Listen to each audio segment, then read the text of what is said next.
Hello friends, C plus plus के इस video series में आपका स्वागत है। इस वीडियो में हम देखेंगे दो क्वेश्चन जो कि रिलेटेड है टेम्पलेट से।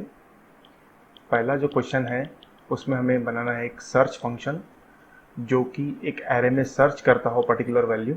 अगर वो वैल्यू प्रेजेंट है एरे में तो वो रिटर्न करेगा उस वैल्यू का इंडेक्स, और अगर नहीं है उस एरे में वो वैल्यू तो वो रिटर्न करेगा -1।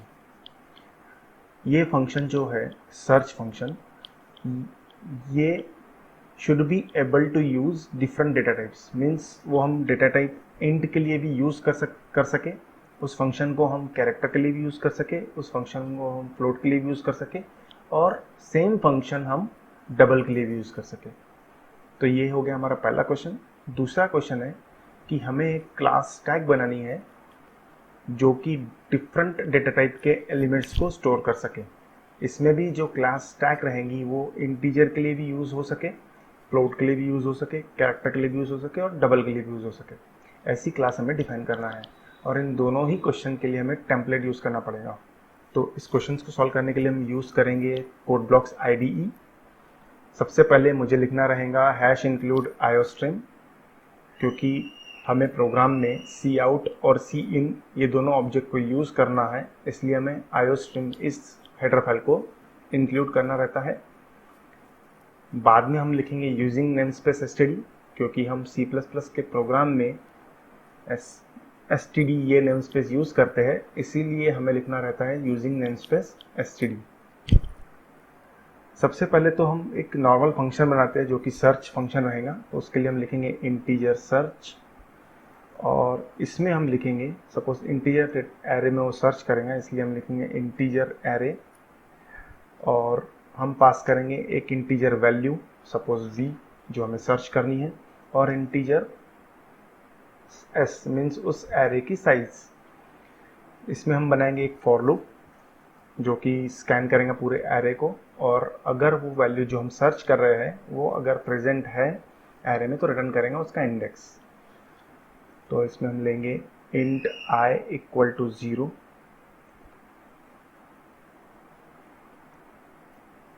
I लेस देन s जो कि साइज है इस एरे की, और I प्लस प्लस।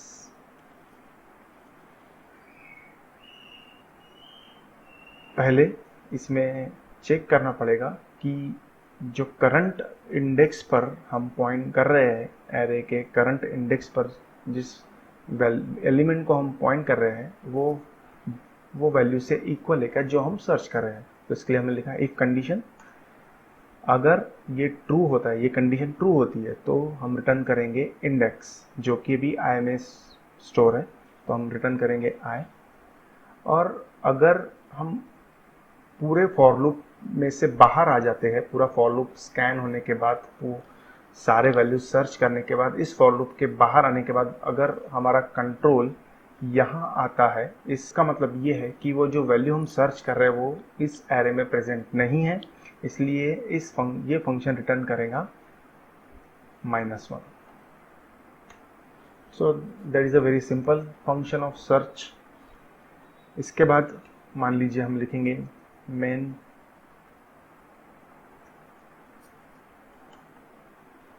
फंक्शन, और इसमें एक इंटीजर एरे क्रिएट करेंगे, इंटीजर IAR। उसमें वैल्यूज हम स्टोर करेंगे, दैट इज 12, 13, 14, 15 एंड 16। अब इस फंक्शन को, जो सर्च फंक्शन हमने जस्ट बनाया है, उसे हम यूज़ करेंगे पर्टिकुलर वैल्यू सर्च करने के लिए। तो मैं सी आउट फंक्शन ऑब्जेक्ट यूज़ कर रहा हूँ, और उसके साथ मैं यहाँ लिख रहा हूँ index of the value is, और यहाँ पे मैं इस फंक्शन को कॉल कर रहा हूँ सर्च। इसे क्या क्या पास करना पड़ेगा, पहले तो एरे पास करना पड़ेगा जो हमने इंटीजर एरे अभी जस्ट बनाया है, तो AIR इंटीजर एरे पास किया। बाद में जो वैल्यू आपको सर्च करनी है, लेट सपोज में 14 सर्च करना है, और इसके बाद मुझे पास करनी पड़ेगी एरे की साइज जो कि है 5। तो ये सब होने के बाद मैं प्रिंट कर रहा हूँ न्यू लाइन, और फाइनली हमें देना पड़ेगा रिटर्न 0। तो ये जो प्रोग्राम है, अब हम इसे रन कर सकते हैं। इस प्रोग्राम में कोई एरर नहीं है, इसका आउटपुट भी आ जाएगा, क्योंकि हम 14 सर्च कर रहे हैं तो उसका इंडेक्स है 2, तो index of the value is 2। Okay, अब सपोज मुझे एक और एरे है जो कि है character array, CAR character array, और उसमें कुछ वैल्यूज प्रेजेंट है। सपोज मान लीजिए A, B, C, D, E, F। तो ये 7 जो वैल्यूज़ है वो कैरेक्टर एरे में प्रेजेंट है। अब मुझे अगर इस कैरेक्टर एरे में सर्च करना है तो उसके लिए मुझे सर्च फंक्शन फिर से रीडिफाइन करना पड़ेगा और वो कैरेक्टर के लिए लिखना पड़ेगा। मीन्स हमें यूज़ करना पड़ेगा फंक्शन ओवरलोडिंग। जैसे कि अब मैंने यही फंक्शन कॉपी करता हूँ और उसे कैरेक्टर के लिए कन्वर्ट करता हूँ।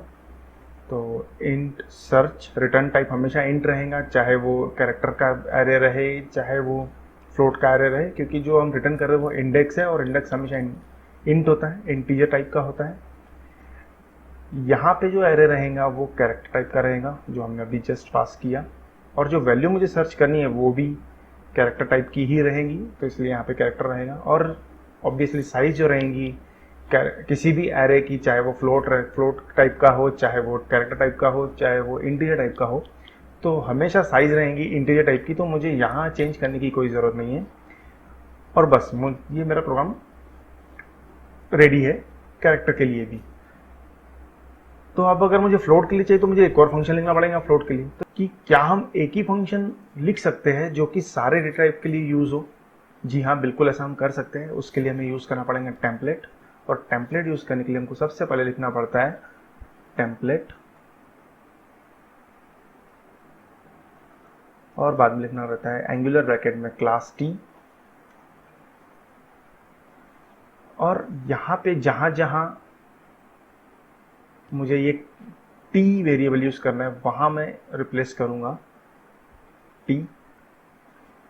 C, यहाँ इंट को मैंने T से रिप्लेस नहीं किया क्योंकि जो रिटर्न टाइप है सर्च का वो हमेशा इंटीजर रहेगा, नो मैटर व्हाट, कि एरे कैरेक्टर का है कि फ्लोट का है कि डबल का है कि इंटीजर का है। तो एरे आपका किसी भी डेटा टाइप का रहे, आपका रिटर्न टाइप हमेशा इंटीजर ही रहेगा। आप यहाँ भी देख सकते हो, जब हमारा कैरेक्टर सर्च जब हम फंक्शन कैरेक्टर के लिए यूज़ कर रहे थे तो उसका रिटर्न टाइप इंटीजर ही था।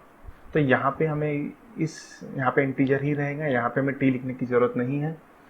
वैसे ही यहाँ S भी जो है साइज, वो भी एरे की हमेशा इंटीजर रहेंगी, तो इसलिए इसका भी डेटा टाइप हमेशा इंटीजर रहेगा, और इसलिए हमें उसे T के साथ रिप्लेस करने की ज़रूरत नहीं है। तो सेम फंक्शन हम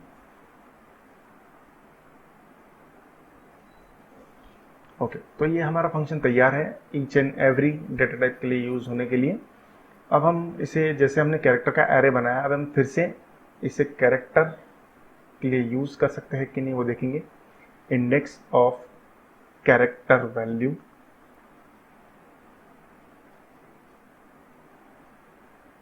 कैरेक्टर वैल्यू इज, सर्च करेंगे, हम इसे पास करेंगे हम कैरेक्टर का एरे, और इसे में हम पास करेंगे कुछ सर्च जो कि कैरेक्टर रहेगा, लेट अस सपोज ई।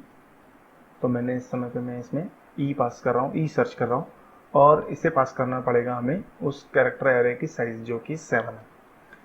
तो हम देखेंगे क्या ये प्रोग्राम रन कर रहा है कैरेक्टर के लिए भी। हमने एक ही फंक्शन लिखा है, yes, there is no error no warning, और हमने एक ही फंक्शन लिखा है और वही फंक्शन हम कैरेक्टर के लिए भी यूज़ कर रहे हैं और वही फंक्शन हम इंटीजर के लिए भी यूज़ कर रहे हैं। पहले आउटपुट आना चाहिए इंटीजर के लिए 2 और कैरेक्टर के लिए 5। तो देखते हैं हम आउटपुट क्या आता है। Yes, the index of the value is 2 and index of the character value is 4. Sorry, for it should be 4. Okay, 0 1 2 3 4. Okay, the size of character is 6 not 7. Okay, तो इस प्रकार से हमने एक फंक्शन बनाया सर्च, जो कि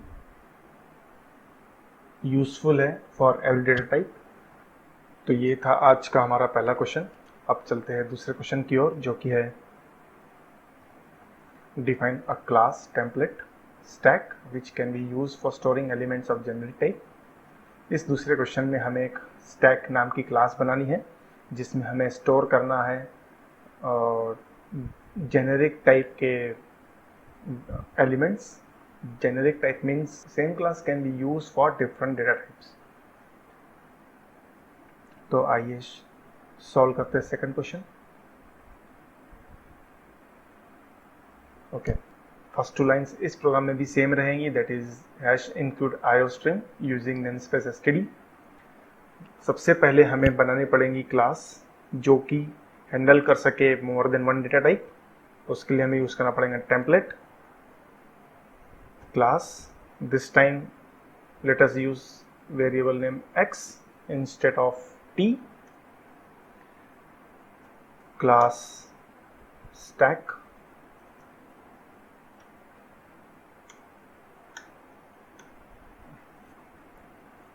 ये क्लास जैसे कि हम जानते हैं स्टैक एक एरे रहता है और उस एरे में हम एलिमेंट स्टोर करते हैं, और उस एरे में इंडेक्स करने के लिए हमेशा टॉप यूज़ किया जाता है। तो हमें स्टैक में 2 चीज़ें डिफाइन करनी पड़ेंगी, एक रहेगा एरे और दूसरा रहेगा टॉप। और जो एरे रहेगा वो रहेगा डेटा टाइप x का, क्योंकि हमें x टाइप मीन्स वो जो हमें स्टोर करना है वो कैरेक्टर भी हो सकता है, डेटा इंटीजर भी हो सकता है, और फ्लोट या डबल भी रह सकता है। तो इसीलिए हमें जो एरे है वो बनाना पड़ेगा x टाइप का। तो let us suppose x st, इसकी साइज हम लेते हैं 20 और इंटीजर टॉप। अब यहाँ जो है एक क्वेश्चन आपको आ सकता है कि टॉप इंटीजर क्यों? क्योंकि टॉप जो है वो हमेशा इंडेक्स रहेगा और इंडेक्स हमेशा इंटीजर रहता है। तो इसलिए हमें टॉप की जो डेटा टाइप है वो हमें इंटीजर लेना रहता है। इसके बाद डिफाइन करेंगे एक कंस्ट्रक्टर जो कि टॉप की वैल्यू इनिशियलाइज करेगा। स्टैक, जैसा कि आप जानते हैं कंस्ट्रक्टर का नाम इक्वल टू रहता है क्लास के नेम से, और यहाँ पे हमें टॉप की वैल्यू करनी है इनिशियलाइज इक्वल टू -1। जैसा कि आप जानते हैं स्टैक में 2 फंक्शंस रहते हैं, push and pop. Push is use for inserting the value और पॉप ये यूज होता है वैल्यू रिमूव करने के लिए। तो सबसे पहले हमें डिफाइन करना है पुश फंक्शन। वॉइड पुश,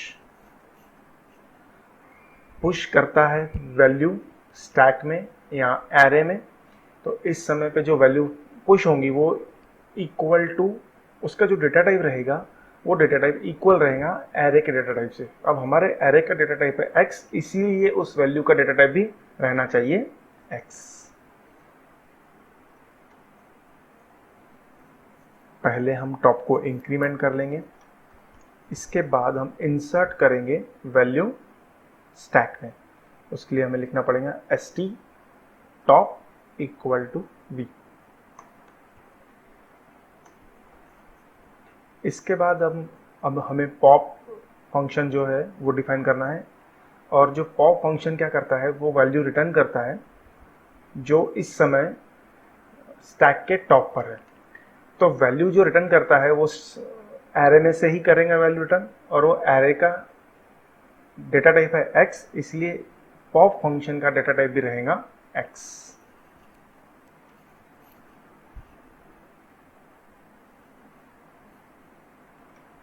इसमें पहले हम रिटर्न करेंगे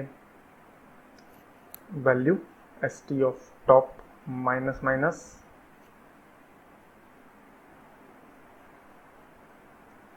यहाँ हमने top minus minus directly S T के स्क्वायर ब्रैकेट में ही लिख लिया है, डायरेक्टली एस टी के साथ ही टॉप माइनस माइनस यूज़ किया है हमने। और जो माइनस माइनस है वो हमने पोस्ट इंक्रीमेंट किया है, मीन्स पहले वैल्यू रिटर्न होंगी और जो टॉप की वैल्यू डिक्रीमेंट हो रही है वो बाद में होंगी। तो this is all about the stack. अब हम इस स्टैक को यूज करेंगे to create stack of different data types. यही सेम क्लास हम यूज करेंगे डिफरेंट डेटा टाइप्स की स्टैक क्रिएट करने के लिए। तो आइए लिखते हैं अब a main function of the program. इस प्रोग्राम में सबसे पहले हम स्टैक क्रिएट करेंगे इंटीजर डेटा टाइप की। यहाँ पर हमें इंटीजर डेटा टाइप की स्टैक यूज़ करना है, इसलिए हमें क्लास के नाम के साथ डेटा टाइप भी देना रहता है। इस समय मैं इंटीजर डेटा टाइप की क्लास स्टैक क्रिएट करना चाहता हूँ, इसलिए मैंने वहाँ इंटीजर दिया है। और यहाँ पे हम पहले ऑब्जेक्ट बनाएंगे इंटीजर स्टैक is, और दूसरी स्टैक हम लेते हैं डबल वेरिएबल की, डबल डेटा टाइप की। तो उसके लिए हमें देना पड़ेगा स्टैक का नाम, क्लास का नाम, और एंगुलर ब्रैकेट में हमें देना रहता है डेटा टाइप का नाम, दैट इज ऑब्जेक्ट बनाया हमने ds। तो सबसे पहले हम पुश करेंगे दोनों स्टैक में दो दो elements. So let us first push into the integer stack is dot push 5, is dot push 9। तो पहले मैंने दो एलिमेंट्स पुश किए is में 5 एंड 9, तो टॉप पे जो वैल्यू रहेंगी इस समय वो रहेंगी 9। बाद में हम पुश करेंगे दो एलिमेंट डबल स्टैक में, तो उसके लिए हमें यूज करना पड़ेगा ds dot push.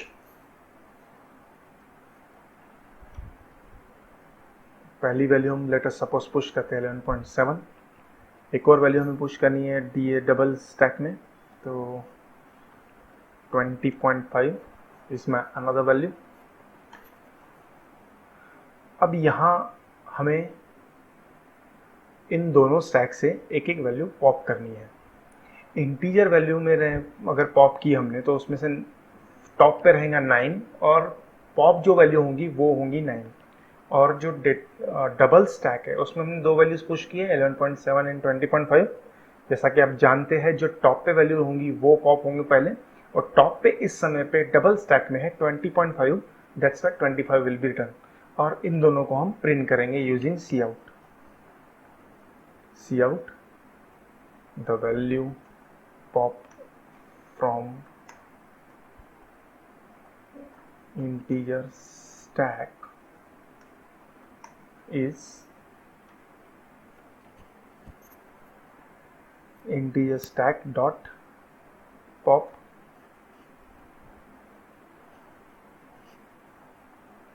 next line using handle. Again I will use same for the double stack. The value pop from double stack is ds.pop handle, and finally we will write return 0 to end the program.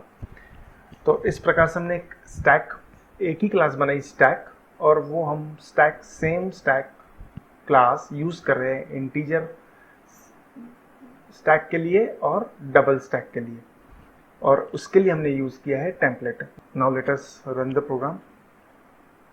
So there is no error, no warning. तो yes, value pop from integer stack is 9 and the value pop from double stack is 20.5। तो इस video में हमने देखा कि कैसे same class हम use कर सकते हैं डिफरेंट डेटा टाइप्स के लिए यूजिंग टेम्पलेट। उम्मीद करता हूँ कि आपको ये दोनों क्वेश्चन समझ में आए होंगे। पहला क्वेश्चन जो कि टेम्पलेट फंक्शन से रिलेटेड था, दूसरा क्वेश्चन जो कि टेम्पलेट क्लास से रिलेटेड था। Thank you. So there is no error, no warning. So yes, value pop from integer stack is 9 and the value pop from double stack is 20.5। तो इस video में हमने देखा कि कैसे सेम क्लास हम यूज़ कर सकते हैं डिफरेंट डेटा टाइप्स के लिए यूजिंग टेम्पलेट। उम्मीद करता हूँ कि आपको ये दोनों क्वेश्चन समझ में आए होंगे। पहला क्वेश्चन जो कि टेम्पलेट फंक्शन से रिलेटेड था, दूसरा क्वेश्चन जो कि टेम्पलेट क्लास से रिलेटेड था। Thank you.